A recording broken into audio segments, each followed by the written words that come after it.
Hello' বন্ধু বান্ধৱীসকল, মোৰ নতুন এটা ভিডিঅ'লৈ আপোনালোকক স্বাগতম জনাইছোঁ। আজি বজাৰৰ কাৰণে কি ঘৰত কি শাক তুলি লৈছোঁ আৰু অন্য শাকবিলাকৰ লগতে ফ্ৰেছ শাক পাচলি আজি কি লৈছোঁ, সেই ফ্ৰেছ শাক পাচলিখিনি দেখাওঁচোন আপোনালোকক। ব'লক আমি এতিয়া ঢেৰুৱা বাৰীত ঢেৰুৱা তুলিবলৈ যাম। এতিয়া আকৌ এয়া ঘৰৰে মূলা শাক আজি তুলি ল'লোঁ বজাৰখন আৰু মূলা ঢেৰুৱা এয়া বজাৰত বিক্ৰী কৰিবৰ কাৰণে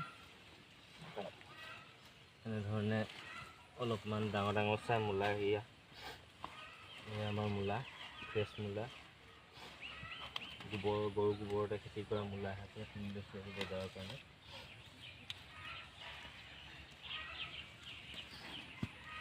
এনেধৰণে আৰু কিছুমান শাকৰ সৈতে মূলা শাকখিনি আজি অলপ কমকৈ তুলিছোঁ বিহু বুলি, ইমান এটা বজাৰত বিক্ৰী নহ'বও পাৰে।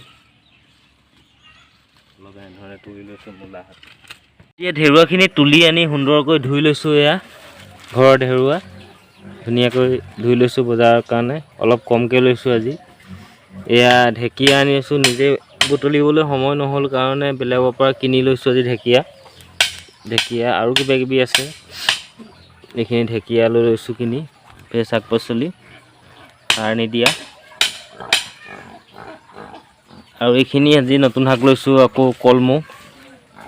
দেখিছেনে আপোনালোকে, এইটো খোৱা কলমৌটো আকৌ নৈত থকাটো নহয়।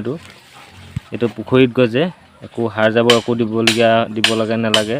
পুখুৰীত নিজে নিজে লতা কপাই যায়।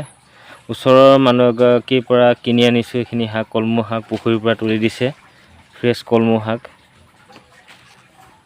এনেধৰণৰ সুন্দৰকৈ ধুনীয়াকৈ মুঠি বান্ধি দিছে ফ্ৰেছ কলমৌ। এইখিনি আৰু আছে, দাংবডি আছে, কিবা কিবি আছে। এইবিলাক ফ্ৰেছ শাকখিনি লৈ লৈছোঁ এনেধৰণৰ, আৰু আছে কিবা কিবি। আজিলৈ ইমানেই ভিডিঅ'টি।